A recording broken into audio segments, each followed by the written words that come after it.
टाळ्यांच्या गजरात या चिमुकल्यांचं आपण या ठिकाणी स्वागत करूया। राष्ट्रीय एकात्मतेचा संदेश या सादरीकरणामध्ये जिल्हा परिषद उर्दू प्राथमिक शाळा रोहितखेड पंचायत समिती मोताळा। आपल्याला विनंती आहे प्रेक्षकांना, कृपया ट्रॅकच्या पाठीमागं आपण आपल्या तालुक्याच्या नावांच्या पाठीमागं उभे राहा।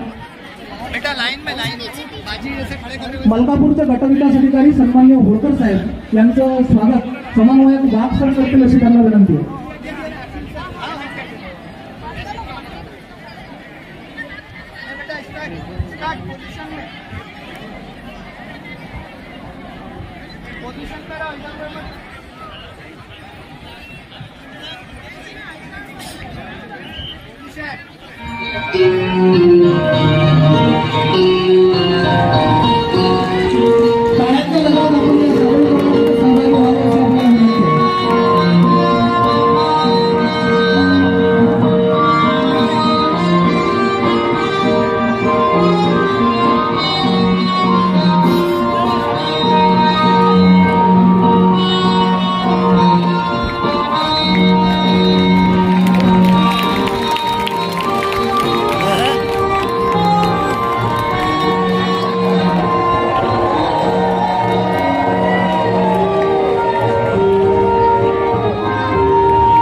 आपल्या देशाचा दैदिप्यमान इतिहास आणि संस्कृतीचा वारसा या गीतामधून आपल्या सर्वांच्या समोर आला।